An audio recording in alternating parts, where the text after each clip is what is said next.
Em nome do Pai, do Filho e do Espírito Santo. Amém.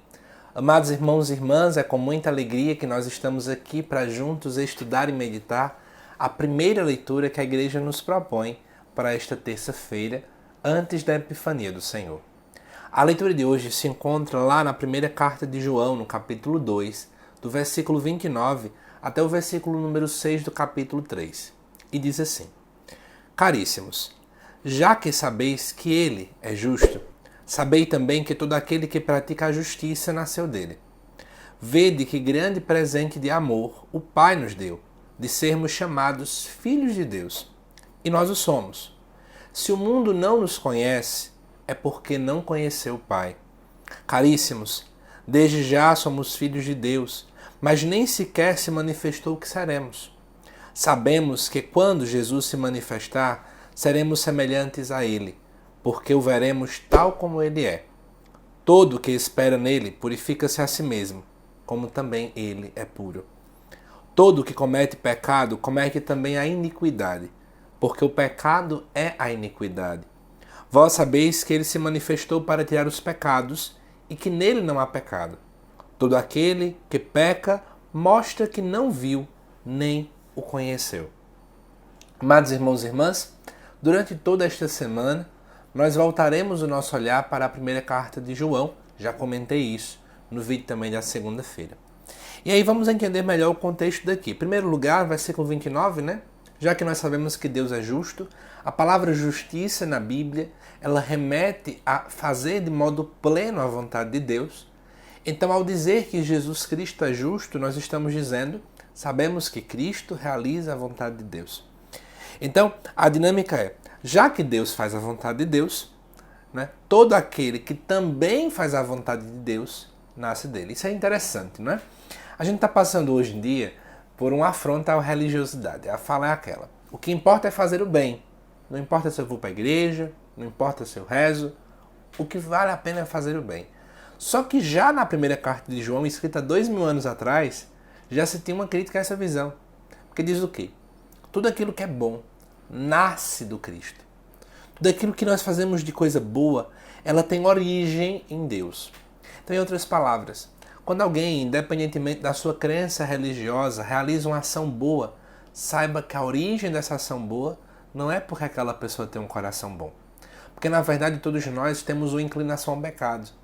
Então, na verdade, no fundo, aquela pessoa está sendo movimentada, está sendo, não é? Como motor propulsor daquela sua ação é o próprio Deus. Depois, no versículo 1, no capítulo 3, vai falar do grande presente de amor que o Pai nos deu.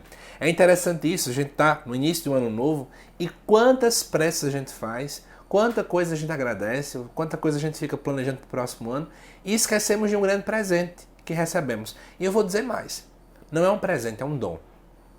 A palavra dom significa um presente dado de modo gratuito.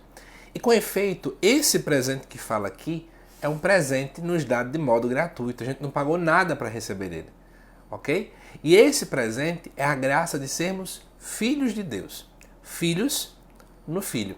Isso porque, na verdade, no fundo, nós não conseguimos ser filhos de Deus. Porque nós não somos deuses. Nós somos seres humanos. E como tal, falta em nós essa, né, a natureza divina para ser um filho com F maiúsculo, digamos assim. Então o Filho, por excelência, é a pessoa de Jesus Cristo. Ele é de fato o verdadeiro Filho. Então, em Cristo, né, pelo batismo, nós somos inseridos na pessoa de Jesus Cristo e aí, por causa disso, nós ganhamos a graça de também sermos filhos. E por isso que a gente costuma dizer, na Carta aos Gálatas, isso fica muito claro, filhos adotivos. Né, porque o Filho, por excelência, é Jesus Cristo. E aí, amados irmãos e irmãs, depois vai dizer, né, que se o mundo não nos conhece é porque não conheceu o Pai. De fato, né? Quanto mais as pessoas não reconhecem aqueles que são filhos de Deus, é porque falta um conhecimento, na verdade, daquele que é a nossa fonte, que é o próprio Pai. E aí, continuando, né, nem sequer se manifestou o que seremos, só se manifestará no final dos tempos. E aí, eu queria comentar apenas um detalhe importante, para a curiosidade de muitos de vocês, é quando fala aqui, né?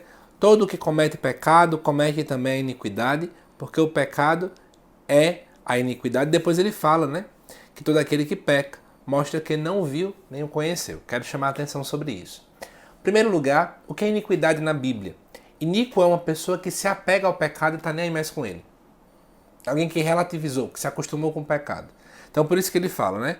Todo que comete pecado, comete também iniquidade, ou seja, também já está se acostumando ao pecado, porque o pecado é iniquidade, ou seja, quando eu peco, já estou nesse passo para me acostumar, para relativizar o pecado. E ainda dentro desse texto vai falar, né? Todo aquele que peca mostra que não viu nem conheceu. Porque a palavra conhecer na Bíblia quer dizer ter intimidade. Quanto mais intimidade nós temos com Deus, mais longe nós estamos do pecado. Então o grande segredo para pararmos de pecar é termos uma vida íntima. E a intimidade vem pela palavra, pelos sacramentos, né?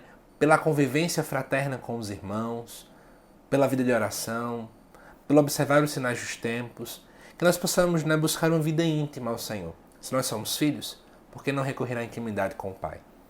Que Deus te abençoe, amado irmão e irmã, e eu te aguardo daqui a pouquinho às 7 horas da noite para o estudo do Evangelho desta terça-feira.